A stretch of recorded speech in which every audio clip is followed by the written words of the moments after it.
new development, Nigeria has granted asylum and protection to Fernando Diaz da Costa. He's the main Guinea-Bissau opposition presidential candidate, citing imminent threats to his life after last week's military coup. Now, President Bola Tinubu approved for da Costa to be sheltered within the Nigerian embassy in Guinea. The decision, which was communicated in a letter from the foreign minister, Yusuf Tugar, to ECOWAS, frames the action as a proactive measure and all part of Nigeria's sovereign responsibility to safeguard democratic aspirations in the region. Now, Nigeria has also asked that the ECOWAS stabilization mission in Guinea provides more security for da Costa while he's at the embassy.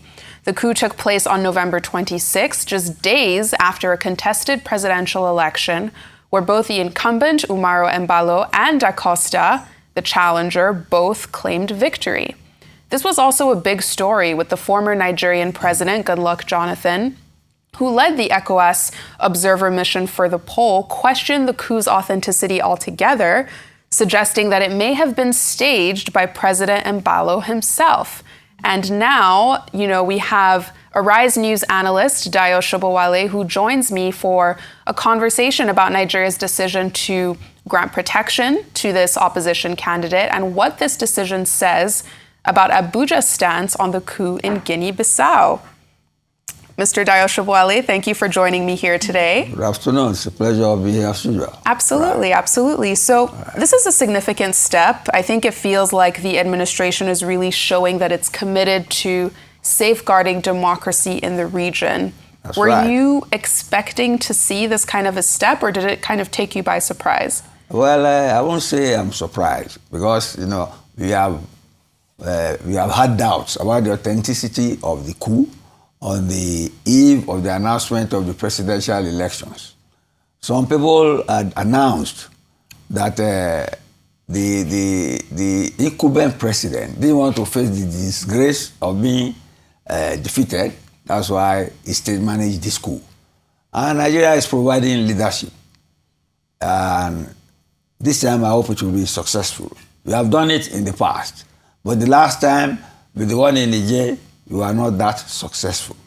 And the reasons for that are clear. You get me? But in this particular instance, Tinubu is no longer the president of ECOWAS, but he's still calling the shots. Even though the president the president of Sierra Leone went there and took action on behalf of ECOWAS.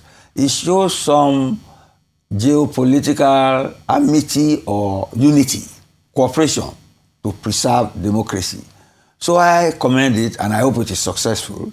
And I hope the presence of the ECOWAS intervention force there will be sufficient to deter the coup plotters. You get me? To rescind the actions. It had happened before. Under Abuja, we intervened in Sierra Leone. And we intervened successfully, even though Abuja was a military leader at that time. You see, even though we denounced Abuja here, in terms of corruption, he's a hero there, and in Sierra Leone, and there's a famous street named after him. So we are not strangers to this sort of military intervention. And when it is successful, we feel proud to be a Nigerian. But let's see how this plays out. It depends on the cloud of the coup plotters. Their claim is that they are saving their country from those peddling narcotics. Well, on humanitarian, moralistic ground, that may sound tenable. But you see, you don't intervene on the eve of an election. The whole world is watching. So I hope Nigeria does this. Not only Nigeria, we have provided leadership. I hope ECOWAS sees this through. And I heard that they have said they have mobilized the ECOWAS force there. Yes, if they mobilize it successfully, like we did with ECOMOG in the past, I think they will deter these coup plotters. And if they are successful, it will deter other military strongmen who want to abort democracy in the entire ECOWAS sub-region. Let's leave it at that for now. And I'll want to talk about ECOWAS shortly, but before I do, I think that, our Minister of Foreign Affairs, Yusuf Tugar, has publicly stated before that a lot of our foreign embassies and missions are in a bit of a state of disarray. He's talked about unpaid salaries, struggling with overdue rent, our embassies abroad basically just being in a poor financial state. What do we know about the conditions under which Diaz will be kept in Guinea? Is it, what will his day-to-day look like, and what is the state of the Nigerian embassy in Guinea? Look, we have new ambassadors now. In the past, we had all been pessimistic and despondent that these ambassadors have not been appointed. But you can see that the embassies are working. He's staying there. Hopefully, it's not going to be like Olympio, the first president of Togo, who was killed at the doorstep of the American embassy when he was trying to run there after a coup. But as you can see, Sierra Leone is in contact with Nigeria. There, an embassy is a sovereign state under international law. You cannot just enter an embassy like that. There was a time when a fugitive in London was in an embassy of a Latin American country for about 3 years, and they had to bring out all the laws on international law to say that it is sacrosanct. If a refugee enters an embassy, it's in a sovereign country. No country has a right to infiltrate into that. So, and you see, our international relations policy and experience, they are vibrant and well respected all over the world. This is not the first time this sort of thing is happening.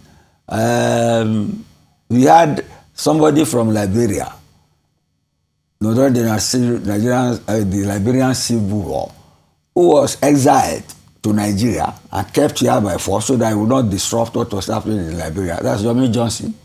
We all related with him. And there was a time when Charles Taylor, who was given exile here in Nigeria, was eventually taken back to Liberia to face trial under the Obasanjo regime.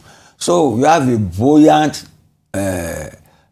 diplomatic corps, and we have a buoyant African foreign policy whose backbone is Africa. Africa is the centerpiece of our foreign policy. From the time we saved South Africa from apartheid up to now. And don't ever underrate our level of diplomacy. The only slaw we had was this late announcement of ambassadors, and they have been done. And the embassies have been working all along anyway. You get me? So I credit them for their professionalism and their efficiency. And I think on that score, they will play this out diplomatically and as expected. Let's leave it out. And in terms of ECOWAS, we briefly touched on it before. We know that they held an emergency virtual heads of state summit. They have suspended Guinea from the bloc. But if we're talking about tangibles, now that Guinea is outside of ECOWAS... Not only Guinea. Guinea-Bissau. Guinea-Bissau, okay. Guinea-Bissau, yes. Now that they've been, suspended from the bloc, what does that really do? I mean, I'm asking this in terms of the relevance of ECOWAS, in terms of not being able to prevent this coup from happening in the first place. How could they have done that? How could they have done that? It's in the internal matter, the internal politics of Guinea-Bissau. They sent observers to watch the elections. And that was why we were able to get inside information on what is happening. Former President Jonathan was there. He was taking out the coup still happened. Yes. Look, the fact that you are monitoring an election does not mean that you can interfere in the election. You are supposed to be an observer. You get me? It is when you violate the rules of your own game in selecting people that people come in. You don't ever think of blaming any ECOWAS or any regional bloc for what happens in the internal politics of any nation. Any nation has its own context in terms of political rivalries, in terms of even the nature of their politics. Now you are talking of narcotics, you get me? And they say this is the biggest point for narcotics going to the US and all over the world. So the actors and non-actors are powerful people. And this is a country that has a history of coups over time. It's a volatile political environment. We can only monitor, ECOWAS can only monitor. And it doesn't mean that even if we intervene successfully, like we tried to in Niger Republic, you saw what happened. Tinubu was ECOWAS president, but because of our internal politics and close connection and open border with Niger, we could not move like we have done just now. So you can compare the two and say that there are two different circumstances. And can always compare them with the ECOMOG one, compare them with the Abuja intervention in Sierra Leone, Obasanjo and Charles Taylor, and Babangida and Yomi Johnson. So there are different scenarios. Let us see this. It is evolving. It is the latest. And I think we have done brilliantly so far to defend democracy. But do you think there is more that these blocs could have done? Or you think it's fully on the country as an individual to prevent these kinds of coups from happening? Yes. What more could ECOWAS? It is the internal concern. In diplomacy, you don't want to intervene in the internal affairs of some countries. But since political interventions, illegal political interventions have caused chaos all over the world, regional powers came into being. Because it is like a domino thing. If one falls, the others will fall. That's the idea. And democracy is the general concept that gives the right, the choice to the people to elect people in the fairest way so far, except in the one-party state. But in the multi-party democracy, that's the fairest way to elect your leader. And the best way to call them to order. So hopefully, ECOWAS is trying to use force to get peace now. And I pray they succeed, because if they do, it will deter military intervention. And if you have deter military intervention, then we can concentrate on having meaningful elections, free and fair elections, that we can guarantee the integrity of the democratic process. So I'm hopeful, yes. And what, in terms of, just looking ahead, what lessons do you think Nigeria is taking from this, from what happened in Guinea-Bissau, from this decision to grant DS political asylum? What are we taking with us? They have to learn from us, in spite of our problems, which we are light here every day. We are a superior democracy to what you heard the story. I don't think we can do that in Nigeria. On the eve of an election, somebody is going to lose, declare himself deposed, and the army takes over. And we had the frontline ringside witness, our former president, said the whole thing is a farce.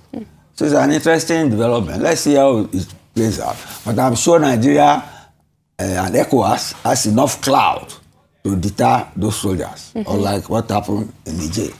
So I'm hopeful about that. Yes. Okay. Mr. Dayo Sobowale, thank you very much for joining me on this very important topic that, as you said, we will keep watching.